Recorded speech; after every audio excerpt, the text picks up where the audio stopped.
Você sabe que a confissão de fé está dividida em capítulos, cada capítulo aborda um tópico da doutrina bíblica.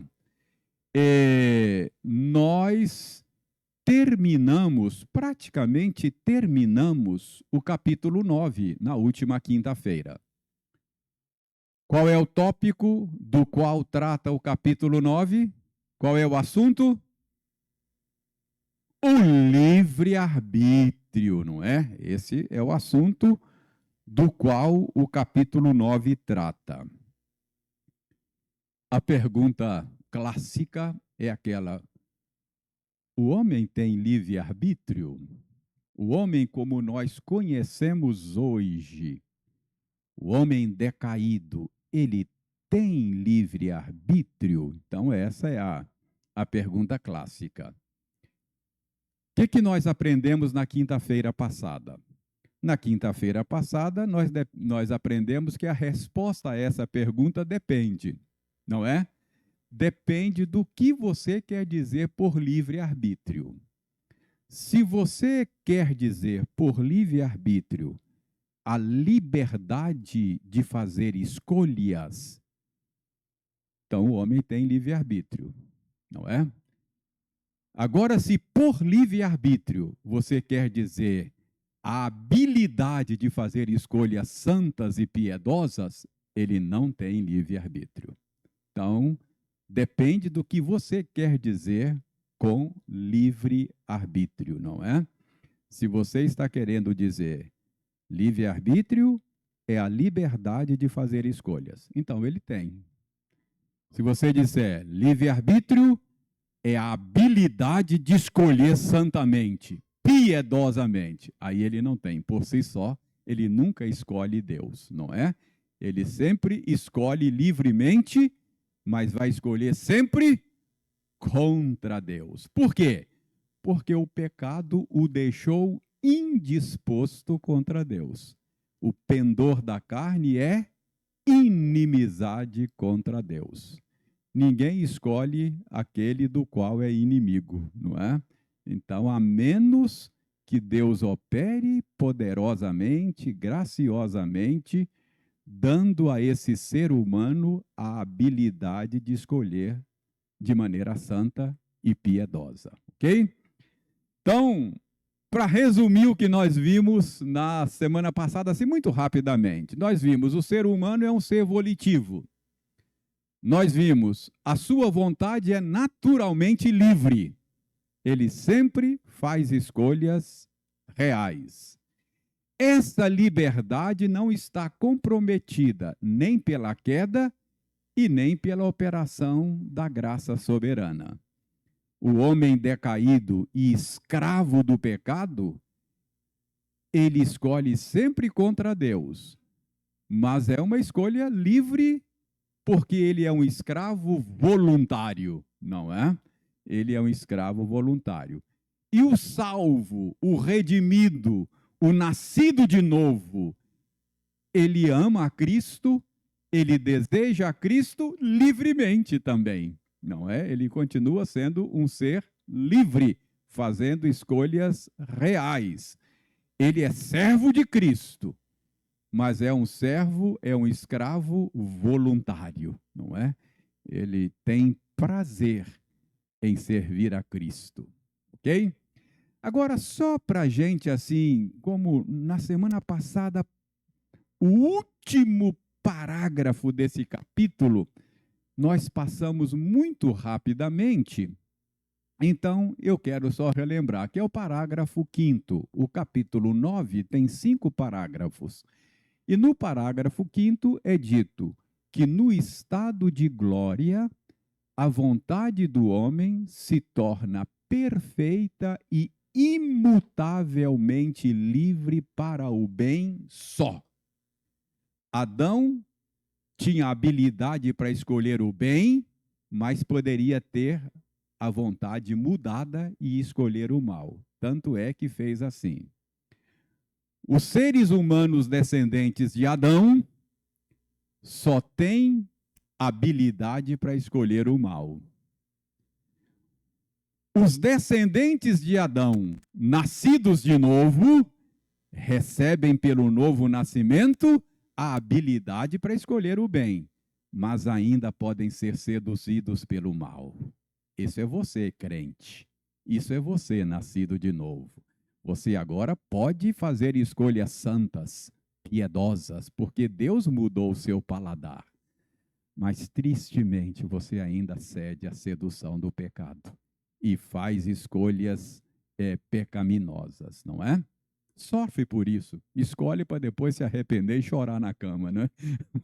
Mas acontece, não é assim? Acontece. Você ainda pode escolher pecaminosamente, mas vai chegar um dia que a sua vontade vai se tornar perfeita e imutavelmente livre para o bem só. Quando Cristo voltar, você vai ter uma vontade perfeita.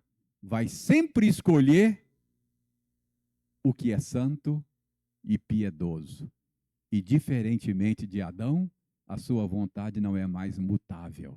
Você nunca vai escolher contra Deus. Então, nós já somos filhos de Deus, 1 de João 3:2, mas ainda não se manifestou o que haveremos de ser. Quando ele se manifestar, nós seremos como ele é. Você vai ser igual a Cristo. A vontade de Cristo é perfeitamente harmonizada com a vontade do Pai.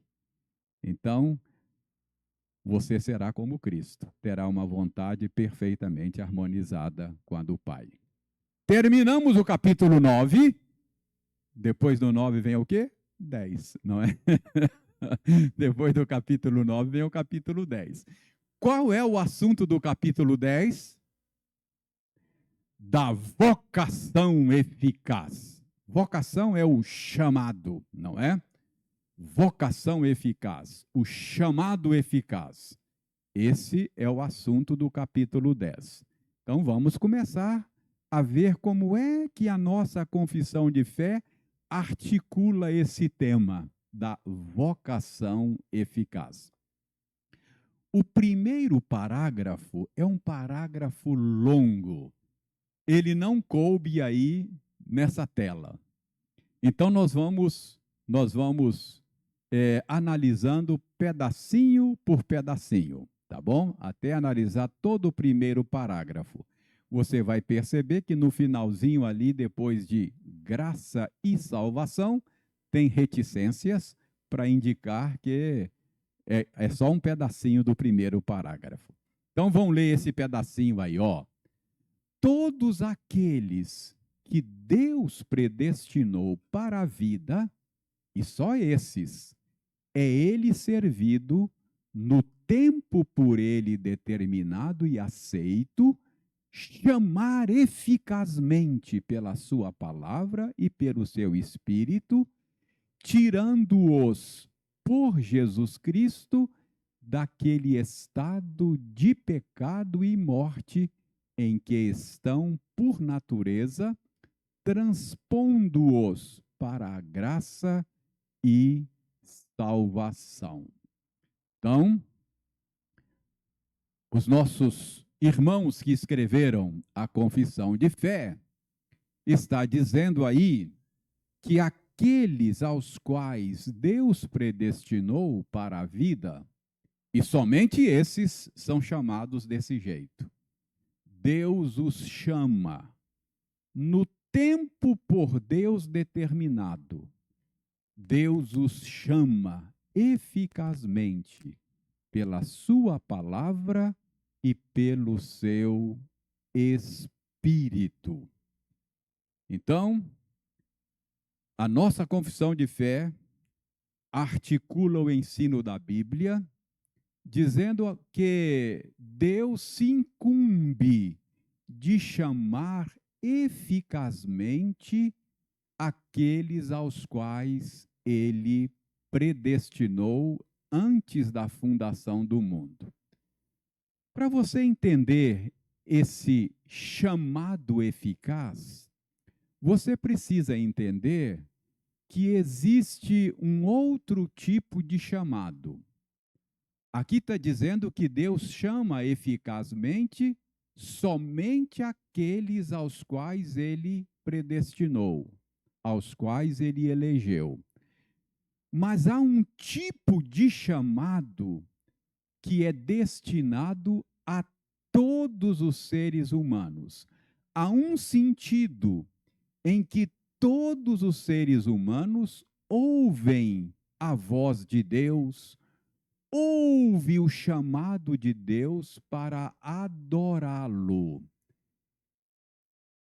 Como é que Deus chama todos os seres humanos para adorá-lo?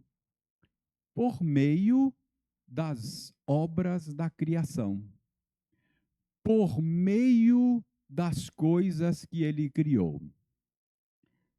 Lembra do Salmo 19? O Salmo 19 diz assim: os céus proclamam a glória de Deus e o firmamento anuncia as obras das suas mãos. Então, o que está dizendo é que as coisas que Deus criou proclamam, anunciam. Eles estão, essas coisas que Deus criou, está proclamando a divindade, dizendo que Deus é Deus e deve ser adorado, não é? Então, os céus proclamam a glória de Deus. A beleza de Deus é proclamada, é anunciada por meio das obras das suas mãos. O salmista diz: um dia faz discurso para outro dia. A sucessão de dias e de noites, não é? A sucessão de estações do ano. Esta ordem que existe na criação está, de alguma maneira, proclamando quem é Deus.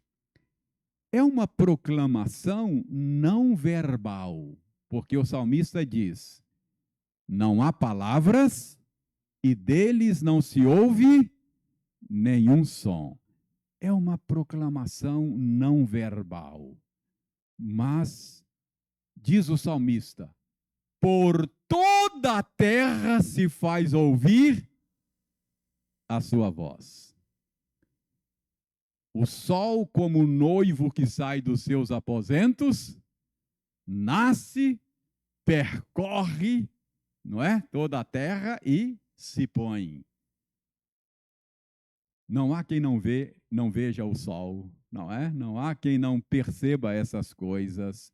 Então, esse anúncio, essa proclamação é um chamamento para que os homens reconheçam que Deus existe e o adorem. Então, há um sentido em que todos os seres humanos são chamados a adorar a Deus. Paulo, escrevendo aos Romanos, no capítulo 1, Paulo diz que os homens são indesculpáveis, porque não atendem a esse chamamento. Deus se revela a eles por meio das coisas que criou, Deus os chama para adorá-lo, mas eles rejeitam o chamado de Deus e, em vez de adorar o Criador, o que eles fazem? Eles servem e adoram as coisas criadas no lugar do Criador. Então, há um sentido em que todos os seres humanos são chamados, são convidados a adorar a Deus, ok? Todos. Há um sentido em que os homens também são chamados ao arrependimento. Abra sua Bíblia em Romanos. Romanos. Deixe-me localizar aqui esta passagem que eu tenho em mente. Romanos.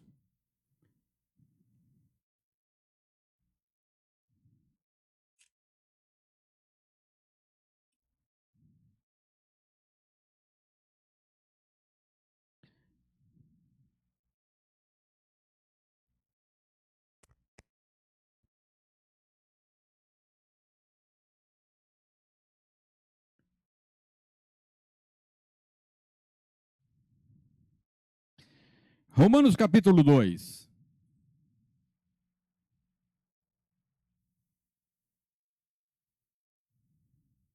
Verso 14. Verso 14, 15. Verso 14 e 15. Eu vou ler. Quando, pois, os gentios, nesse contexto aqui, gentios são aqueles que não tinham, naquela época, a revelação de Deus escrita. Só os judeus tinham esta revelação de Deus escrita. Deus confiou ao povo judeu os seus oráculos, a sua lei, os seus preceitos. Os não-judeus não tinham esta revelação de Deus escrita, não é?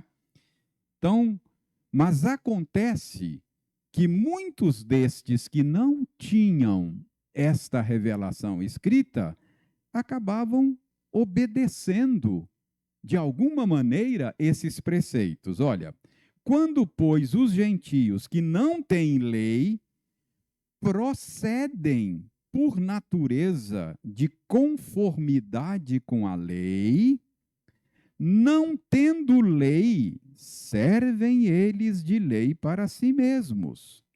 Estes mostram a norma da lei gravada no seu coração, testemunhando-lhes também a consciência e os seus pensamentos, mutuamente acusando-os ou defendendo-se. No dia em que Deus, por meio de Cristo, verso 16, julgar os segredos dos homens de conformidade com o meu evangelho. O que Paulo está dizendo é que todo ser humano traz nas suas entranhas, traz na estrutura do seu ser um certo senso um certo senso moral de certo e errado. Mesmo aqueles que não conhecem a Cristo, não conhecem a revelação de Deus na Escritura, eles estão equipados com um senso moral que muitas vezes o acusam ou o absolvem. Há uma vozinha interior em nós que a gente chama de consciência. Quando a gente age de maneira errada, indevida, essa vozinha é como acende uma lâmpada vermelha, como não é? Um alarme. Então todo ser humano traz consigo essa vozinha, a consciência. E Paulo está dizendo aqui que isso é porque, de alguma maneira, Deus imprimiu a sua lei na estrutura do ser humano. Então, todos os seres humanos, de alguma maneira, são chamados ao arrependimento por essa vozinha interior, não é? Todos sabem e percebem que tem alguma coisa errada consigo. É claro, ele vai tentar justificar, ele vai tentar silenciar a voz da consciência, ele vai racionalizar o seu erro, não é? Não, do tipo, não, todo mundo faz, é assim mesmo, e etc., não é? Então, é uma maneira de passar um pano na consciência, mas a vozinha está lá, não é? Você pode, por exemplo, se você está dirigindo o seu carro e de repente acende lá uma luzinha no painel, vermelhinha lá, dizendo que não está lubrificando o motor, não é? Você pode ignorar aquela luzinha, não é? Ou você pode dar um soco lá no painel e fazer a luzinha apagar. Apaga, dá um soco lá, não é? Então, você pode silenciar essa vozinha interior, não é? Não é o jeito correto de lidar com isso.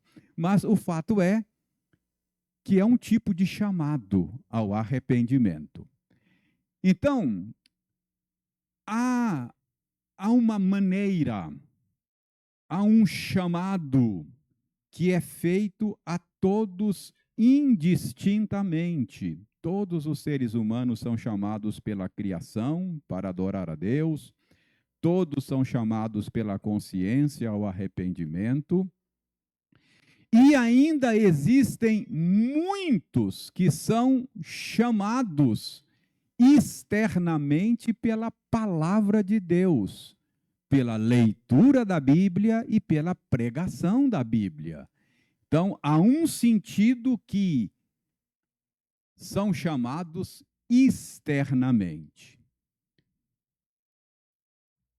Mas aqui, a confissão de fé está dizendo que aqueles aos quais Deus predestinou, e somente esses, são chamados de um jeito especial, que a gente chama de chamado eficaz.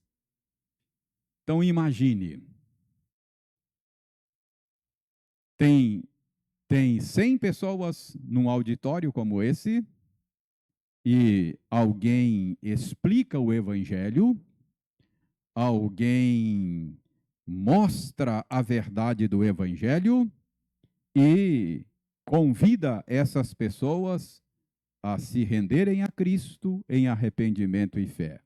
Tem 100 pessoas que estão sendo chamadas pela pregação do evangelho. Destas 100 pessoas que estão sendo chamadas pela pregação do evangelho, 10 se rendem a Cristo em arrependimento e fé.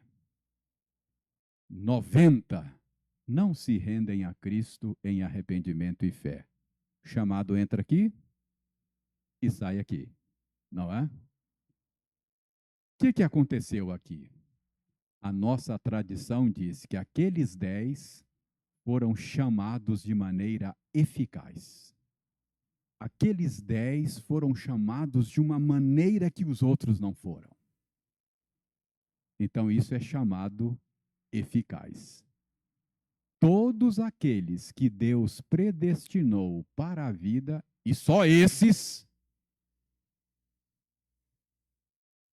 é Deus servido, no tempo por ele determinado e aceito.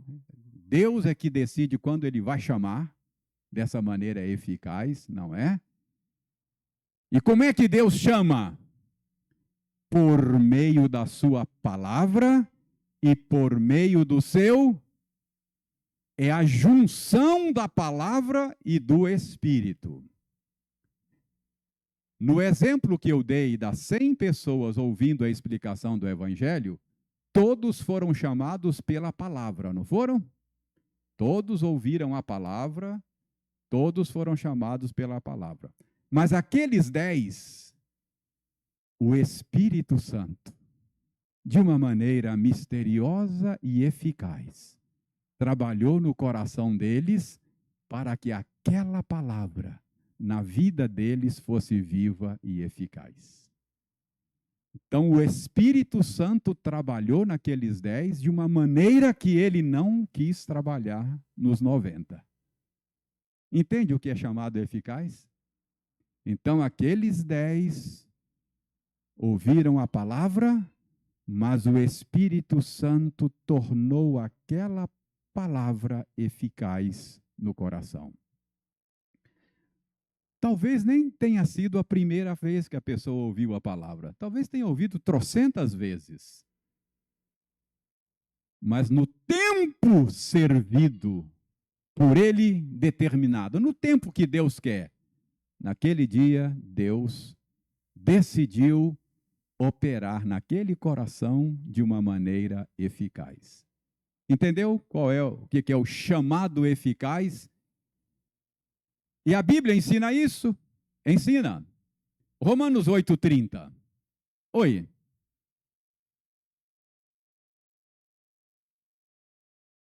Necessariamente não querem dizer que não sejam eleitos, talvez pertençam a Deus e no tempo de Deus serão chamados.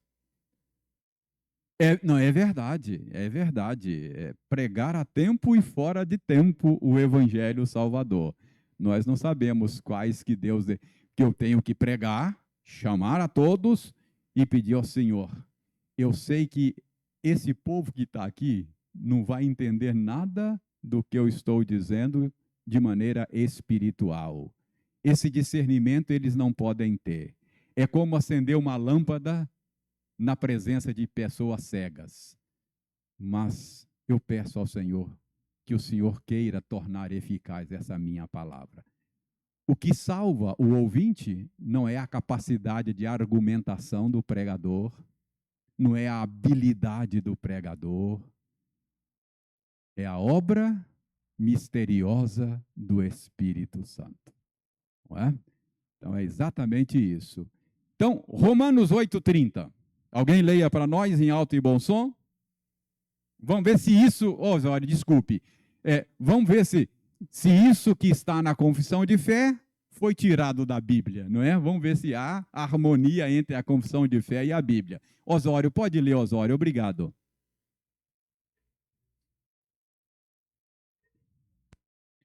Aos que predestinou, a esses também chamou. Continue lendo.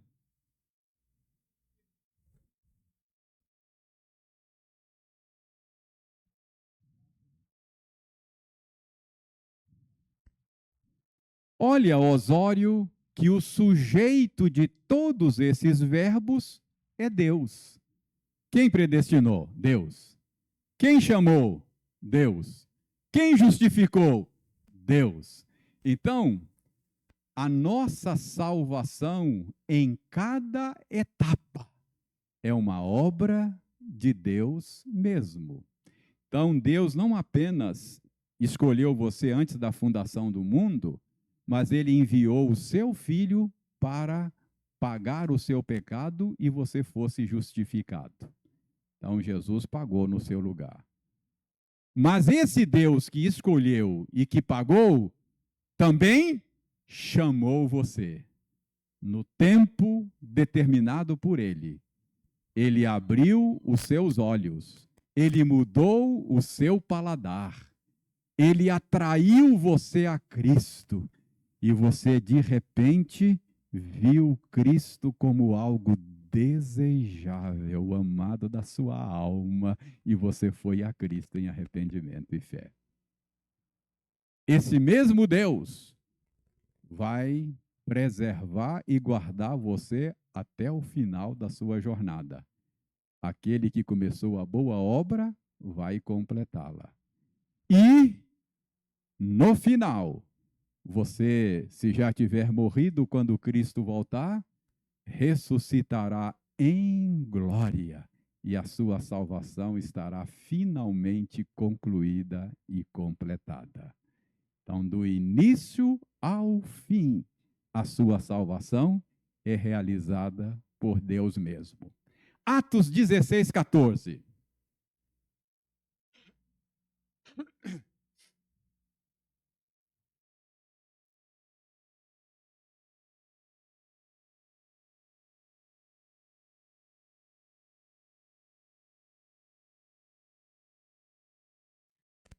Paulo estava pregando à margem de um rio, ele descobriu lá que tinha uma reunião de oração lá de um grupo de mulheres, e ele foi lá para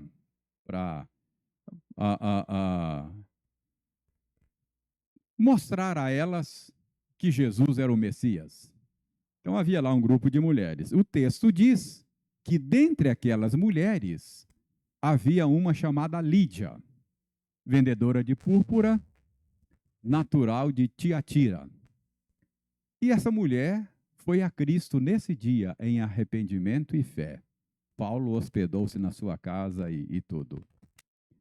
Por que é que essa mulher, a gente pode pressupor que as outras não se renderam a Cristo como Lídia. O texto diz que somente Lídia se rendeu a Cristo.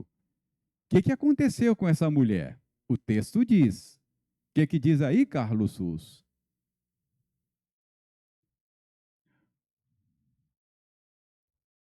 o Senhor abriu o coração de Lídia a fim de que as coisas que Paulo dizia fizessem sentido para ela. Então, Lídia foi chamada não apenas pela palavra, pela pregação de Paulo, mas o Senhor, por meio do Espírito Santo, trabalhou no coração dela de uma maneira que não trabalhou no coração das demais. Por isso, Lídia rendeu-se a Cristo. Lídia foi chamada naquele dia de uma maneira eficaz, não é? Então, a Bíblia ensina o chamado eficaz. Abra primeiro aos Coríntios. Primeiro aos Coríntios, no capítulo 1, notem como nessa passagem, 1 aos Coríntios, capítulo 1,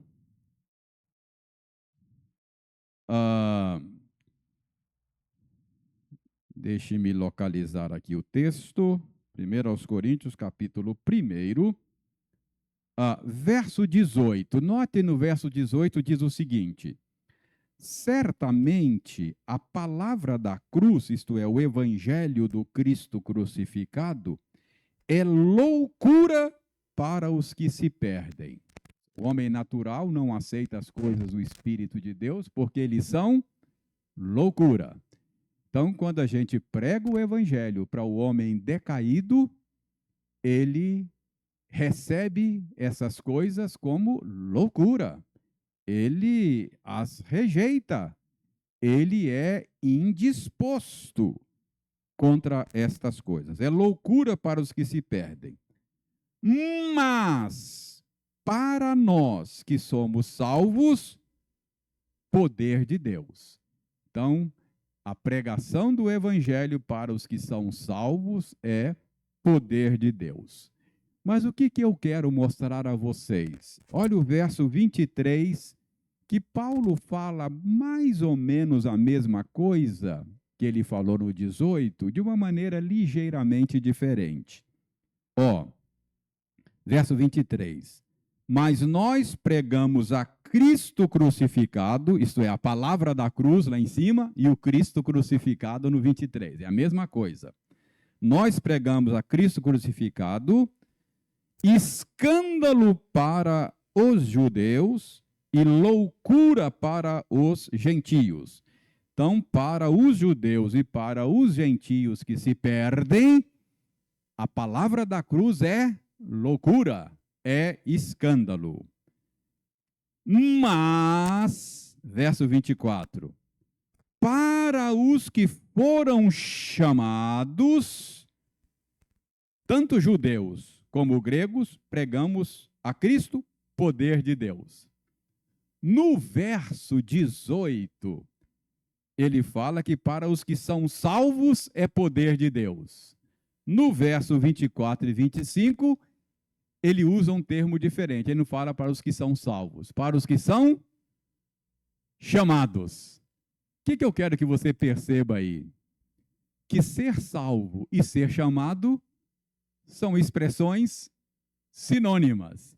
Obviamente que Paulo está falando do chamado eficaz, que é o chamado que salva. Ele é eficaz nesse sentido. Ele realiza aquela obra misteriosa e poderosa que Jesus chamou de, na sua conversa com Nicodemos, de novo nascimento. Esse é o chamado eficaz. Então, está claro aí que é ensino da Bíblia. A Bíblia diz que Deus nos salva por meio de um chamado eficaz. Está claro? Então, vamos continuar vendo aqui. Vamos continuar vendo aqui o chamado eficaz nesse parágrafo. Como é que Deus faz isto? Não, qual é o resultado? Qual é a consequência desse chamado? Por meio desse chamado, aquele que é chamado é tirado por Jesus Cristo daquele estado de pecado e morte em que estavam por natureza e são transportados para a graça e salvação. Então, por meio desse chamado, Deus arranca aquele pecador que ele está chamando eficazmente do poder de Satanás, da morte, não é? Do império das trevas e os transporta para o reino do Filho do seu amor, para a esfera da graça, não é? Estava morto e ele nos deu vida por meio desse chamado. Então, por meio do chamado eficaz, Deus nos tira do domínio do pecado. Olha, Romanos 6, 14 a 18. Romanos 6, 14 a 18. Alguém leia para nós?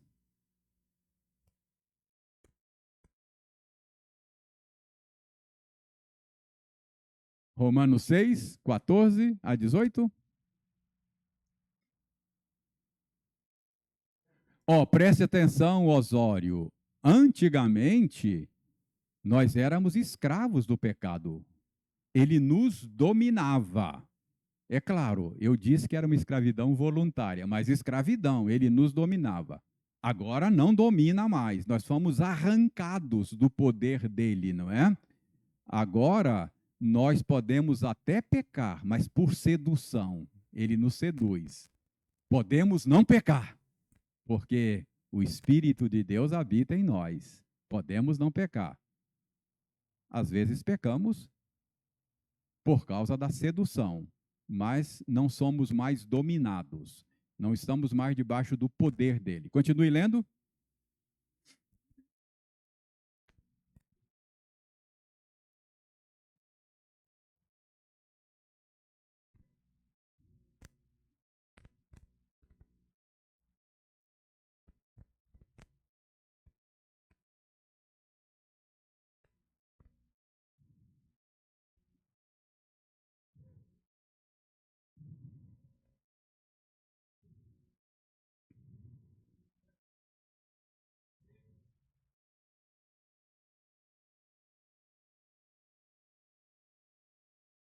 Então veja bem, Osório, o que aconteceu conosco é que nós pertencíamos a um antigo senhor e agora pertencemos a um outro senhor, não é? Houve uma transposição aí do senhorio. Estávamos debaixo do poder do pecado, mas agora somos servos de Cristo.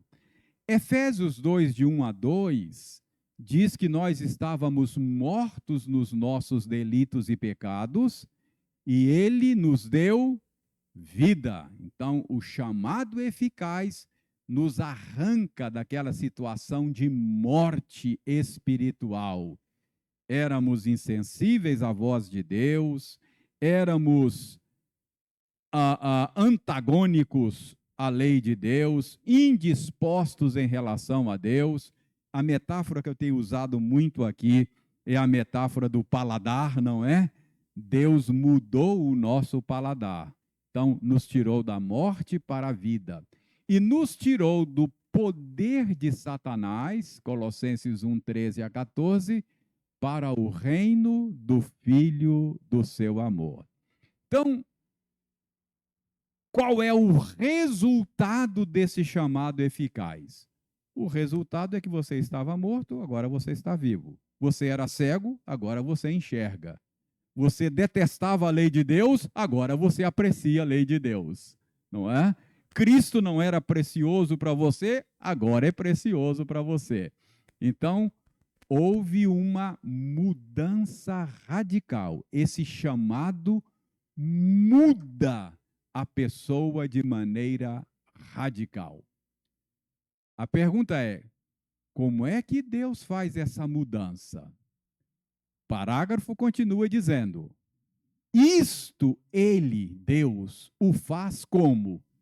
Iluminando os seus entendimentos espiritualmente, a fim de compreenderem as coisas de Deus para a salvação, tirando-lhes os corações de pedra e dando-lhes corações de carne, renovando as suas vontades e determinando-as pela sua onipotência para aquilo que é bom e atraindo-os eficazmente a Jesus Cristo, mas de maneira que eles vêm muito livremente, sendo para isso dispostos pela graça. Então, você já sabe o que é chamado eficaz, você já sabe que ao ser chamado, você é transportado do império das trevas para o reino do Filho do seu amor. Mas como é que Deus faz isto? Está lá, ó. Deus faz isto iluminando o entendimento seu espiritualmente, a fim de você compreender as coisas de Deus para a salvação. Então, o discernimento destas coisas, o entendimento espiritual da verdade do Evangelho, não é uma conquista cognitiva sua, mas é uma dádiva da graça de Deus. O que isso significa? Por que a verdade do Evangelho faz sentido para você? Por que essas coisas se tornaram preciosas para você? Isso não é uma conquista cognitiva sua. Não é porque você é mais inteligente do que os outros. Você sabe que tem gente mais inteligente do que nós, mas para essas pessoas, a despeito da inteligência deles, tudo isso é loucura. Cristo é loucura. Seguir a Cristo é uma loucura. Eles olham para a gente e acham que a gente está perdendo o tempo com essas coisas. Isso é gente tapada, gente fraca que fica seguindo essas coisas. Percebe? Então você entende e aceita estas coisas, não é porque você é mais inteligente, entendeu? É porque Deus iluminou o seu entendimento, Deus lhe deu discernimento espiritual dessas coisas. Vamos voltar lá em 1 aos Coríntios, capítulo 1. Vamos voltar lá em 1 aos Coríntios, capítulo 1. Já passamos por lá, mas você quer ver? A partir do verso 18. 1 aos Coríntios, capítulo 1, a partir do verso 18. Deixe-me localizar aqui, capítulo 1, a partir do verso 18. Vamos lá. Ó, já vimos aqui, né, que a palavra da cruz é loucura e etc. Agora, vejam bem.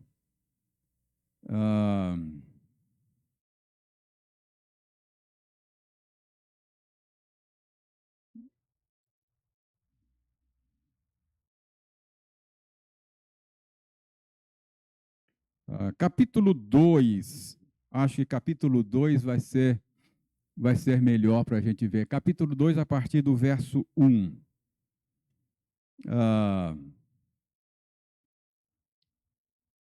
Então, Paulo começa o capítulo 2, verso 1, dizendo que quando ele anunciou o evangelho para os coríntios, ele não o fez com ostentação de linguagem ou de sabedoria. Ou seja, Paulo está dizendo aqui que os coríntios não foram convencidos da beleza de Cristo e do Evangelho por causa da argumentação habilidosa dele. Por que eles viram Cristo e apreciaram a Cristo e se renderam a Cristo? Paulo vai dizer aqui, ó,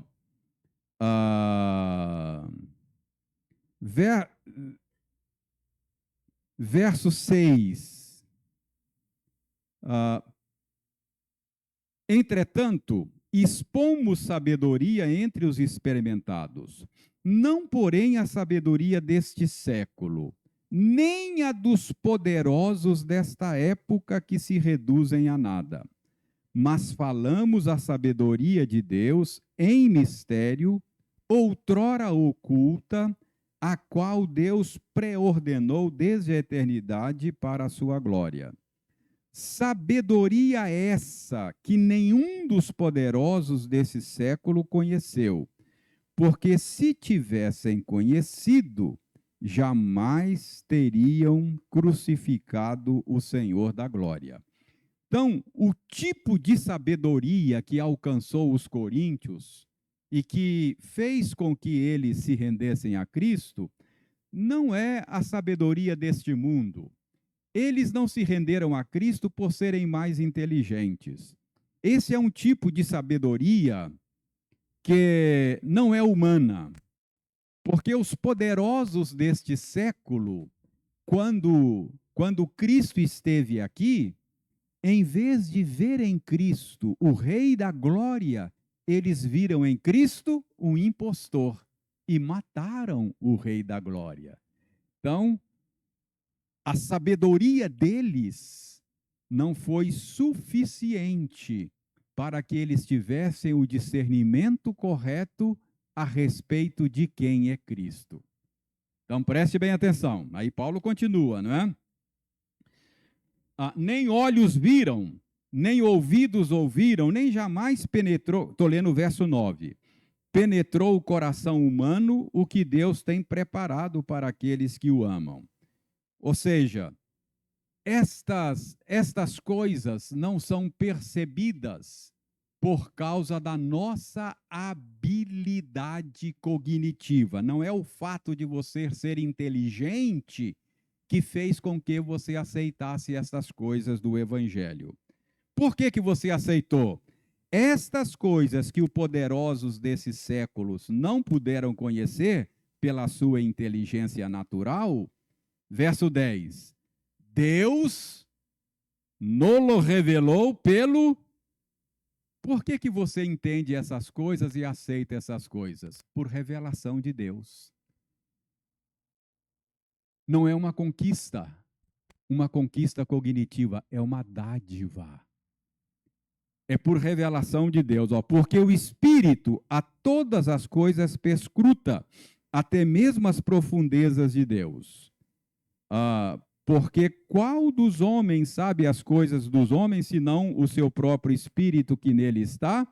Assim também as coisas de Deus, ninguém as conhece, senão o Espírito de Deus. Verso 12, Ora, nós temos recebido o Espírito, nós não temos recebido o Espírito do mundo, e sim o Espírito que vem de Deus. Para quê? Para que conheçamos o que por Deus nos foi dado gratuitamente. Por que é que você foi a Cristo em arrependimento e fé e percebeu a preciosidade de Cristo? Porque o Espírito Santo chamou você eficazmente, abriu a sua mente, abriu o seu entendimento. Você passou a compreender coisas que ninguém pode compreender com recursos naturais. Você percebeu essas coisas porque Deus revelou essas coisas a você. Isso é resultado da graça de Deus. E para terminar, vejam Mateus 11, 25 a 27.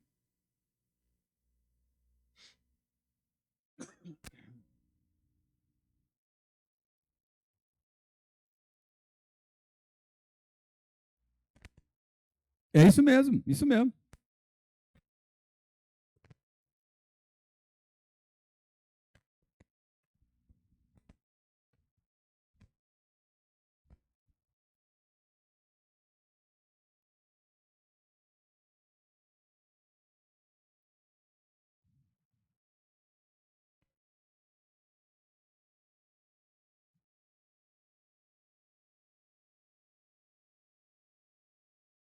Olha só, Hilda aí, que oração que Jesus fez. Ele falou assim: Pai, eu te agradeço, porque o Senhor ocultou estas coisas aos sábios e instruídos e entendidos.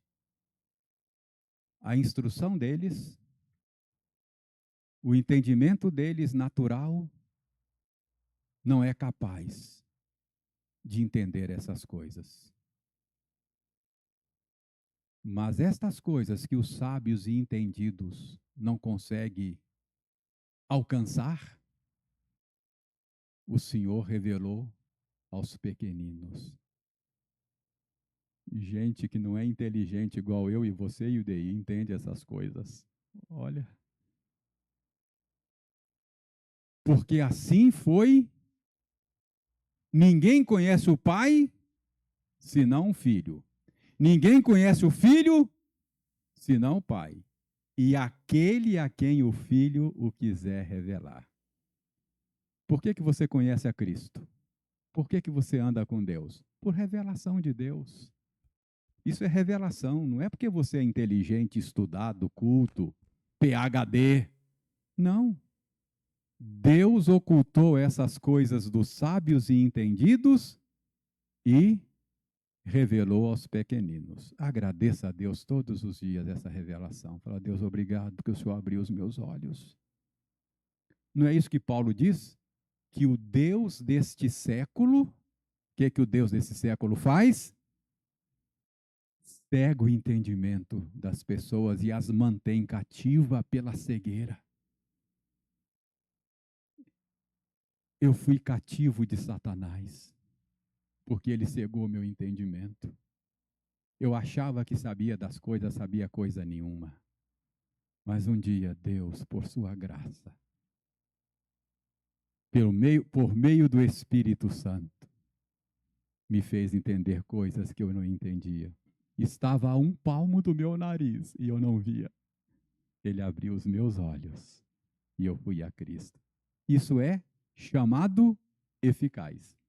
Por que eu fui a Cristo? Porque Deus me chamou de maneira eficaz. Ele me chamou de maneira eficaz e eu fui a Cristo. Então, isso é vocação eficaz. Então, você já sabe que Deus chama os seus eleitos de maneira eficaz. Ao chamá-los, transporta-os da morte para a vida, do poder de Satanás para o reino do Filho do seu amor. Como é que Deus faz isso? Iluminando o entendimento deles. Ok? Vamos parar aqui porque o nosso tempo esgotou. Então agradeça a Deus sempre. Fala a Deus, muito obrigado. E é possível que você tenha gente querida sua, que você gostaria de abrir a cabeça dele e colocar lá. Veja isso aqui, por favor. É assim, a gente fica até angustiado.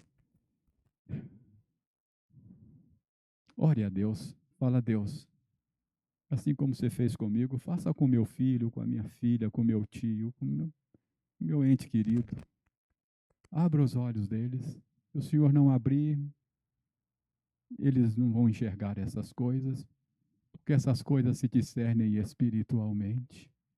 A menos que o Senhor lhes dê esse discernimento, eles não vão perceber essas coisas. Então, ore a Deus para que Deus abra o entendimento e os olhos dos seus queridos.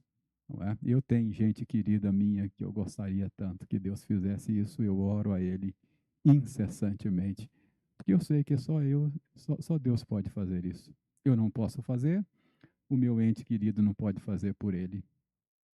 Ore a Deus para que Deus faça, porque é assim que Ele chama eficazmente os seus eleitos.